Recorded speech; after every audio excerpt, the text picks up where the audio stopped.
BRS మాజీ MLA Gadari Kishore కీలక వ్యాఖ్యలు చేశారు. ప్రముఖ మీడియా ఛానల్ అధినేత టార్గెట్ గా హాట్ కామెంట్స్ చేశారు. మొన్న గులాబీ శ్రేణులు చేసిన దాడిపై స్పందించిన కిషోర్ ఓనర్ తప్పించుకున్నారని అన్నారు. మరో సంస్థలో స్టింగర్ గా పనిచేసిన ఆయన ఇప్పుడు ఓనర్ ఎలా అయ్యాడని, ఎన్ని అక్రమాలు చేశారో తెలుసని సంచలన ఆరోపణలు చేశారు.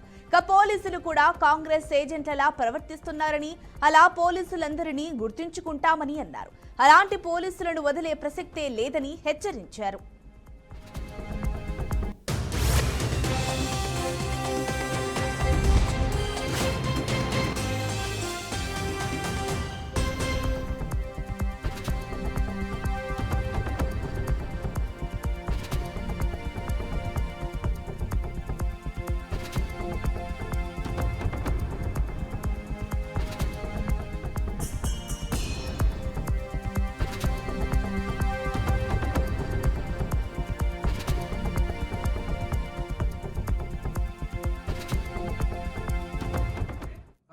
పదే పదే ఒక వ్యక్తి యొక్క వ్యక్తిగత స్వేచ్ఛకు భంగం కలిగించే విధంగా మహిళని చూడకుండా ఫోటోలు పెట్టి అన్యాయంగా అక్రమంగా ఏది పడుతుంది మాడతారు. వంశీ అంటాడు. వంశీ వాడు దొరకలేమన్నా మామూలు గట్టిగానే అవుతున్నాను పని.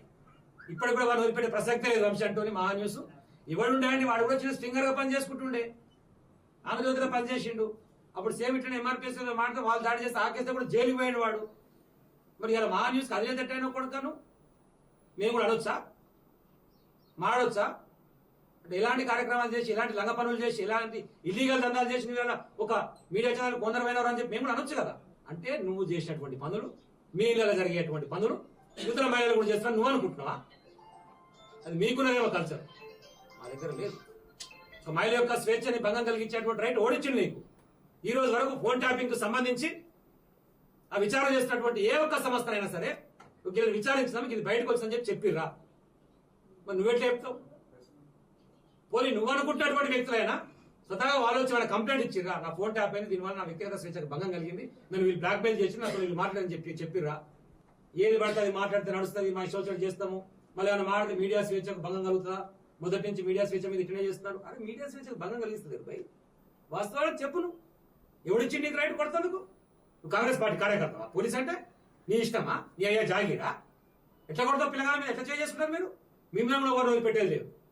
ఎవరెవరైతే దాంట్లో పాల్గొన్నారో అందరి పేర్లతో సహా రాసుకుంటున్నాం. మీ సంగతి కూడా తేలుస్తాం. కోర్టుల చట్టాల ద్వారానే మీ మీద కూడా రిటేషన్ మిమ్మల్ని అందరూ కూడా కోర్టుకు ఈడుస్తాం. పదే పదే ఒక వ్యక్తి యొక్క వ్యక్తిగత స్వేచ్ఛకు భంగం కలిగింది.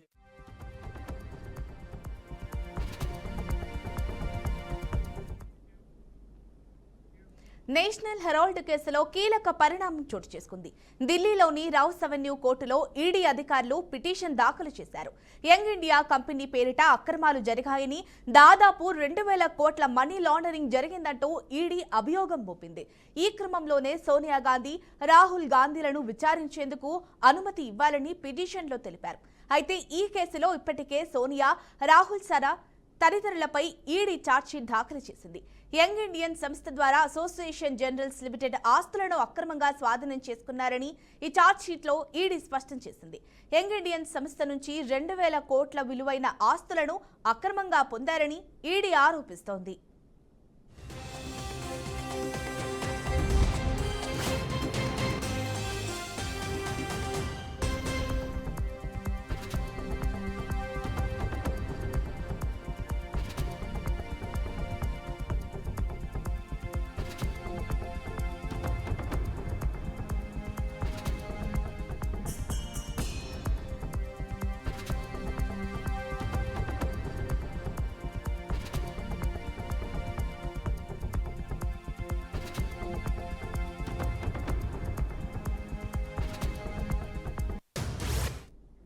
తాట తీస్తా తోలు తీస్తా అంటే తాటాకు చెప్పులకు భయపడేవాడు ఎవడూ లేడని పవన్ కళ్యాణ్ పై బొత్స సత్యనారాయణ విరుచుకుపడ్డారు. అంబేద్కర్ కోనసీమ జిల్లా అమలాపురంలో బాబు షూరిటీ మోసం గ్యారంటీ QR కోడ్ను ఆవిష్కరించారు. ప్రజలకిచ్చిన హామీలను అమలు చేయకపోతే మెడలు వంచి తీరుతామని అన్నారు. కూటమి ప్రభుత్వం దీపమున్నప్పుడే ఇల్లు చక్కబెట్టుకోవాలన్నట్లుగా మారిందని విమర్శించారు.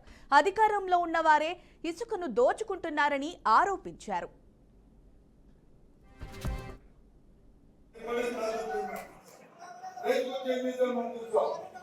ఇవాళ సంవత్సరం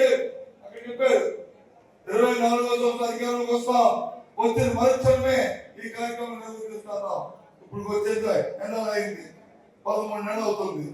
ఏమైంది రైతుకి ఇస్తున్న రైతు భరోసా కార్యక్రమం? ఏదో అన్నదాత చూపో ఏమైంది? అన్నదాత చూపో రైతుకి అవసరం లేదా? రైతు మనకు అవసరం లేదా? రైతు ఈ రాష్ట్రం రైతులందరూ కూడా ఓడిస్తూ అనుకున్నావు నువ్వు మట్టిని పండకొచ్చి గిట్టుబాటు చదవడం ఏ రాళ్ళకు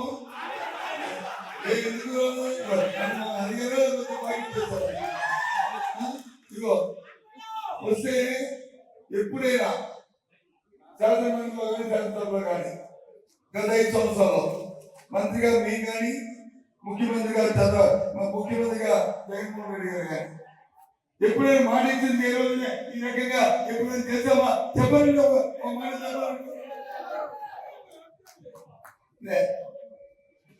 రాజకీయం అంటే విలువతో కూడుకుని ఉండాలి. రాజకీయం అంటే ఏదో ఈ కుర్చీ కోసం ఏదో పూర్వం కాంగ్రెస్ కొంత అబద్ధాలను గురి చేయాలని ఏవో చేయాలి, ఇది ఇలాంటి కాదు. నిజాయితీ ఉండాలి. ఒకసారి మాట చెప్పాలంటే మాకు విలువ ఉండాలి. ప్రజలు మోసం చేసి దగా చేసి లేని ఆశ కల్పించి ప్రజలకు వచ్చి ఇవాళ అధికారంలోకి వచ్చి ఈ రకంగా చేస్తూ శ్రీ సత్యసాయి జిల్లా సోమందేపల్లి మండల కేంద్రంలో సుపరిపాలనలో తొలి అడుగు కార్యక్రమంలో మంత్రి సవిత పాల్గొన్నారు. ఇంటింటికి వెళ్లి ప్రభుత్వ పాలన సంవత్సర కాలంలో ఏ విధంగా ఉందో ప్రజలను అడిగి స్వయంగా తెలుసుకున్నారు. ఇప్పటిలో ఎన్నికలు లేకున్నా ప్రజల్లోకి రావాల్సిన అవసరం లేకున్నా తమ నాయకుడు చంద్రబాబు ప్రభుత్వ పరిపాలన పట్ల అభిప్రాయాలు తెలుసుకోవాలని ఆదేశించడంతో ప్రజల్లోకొచ్చామని మంత్రి అన్నారు. గతంలో వైసీపీ అధికారంలోకి రాగానే ప్రజలను గాలికి వదిలేశారని, గాల్లోనే తిరిగారని విమర్శించారు. మేనిఫెస్టో రీకాలింగ్ పేరున వారి ఉనికి చాటుకోవడానికి జగన్ ప్రయత్నిస్తున్నాడని ఆరోపించారు. శవ రాజకీయాలు చేయడం జగన్ కు పరిపాటే అని మంత్రి సవిత మండిపడ్డారు.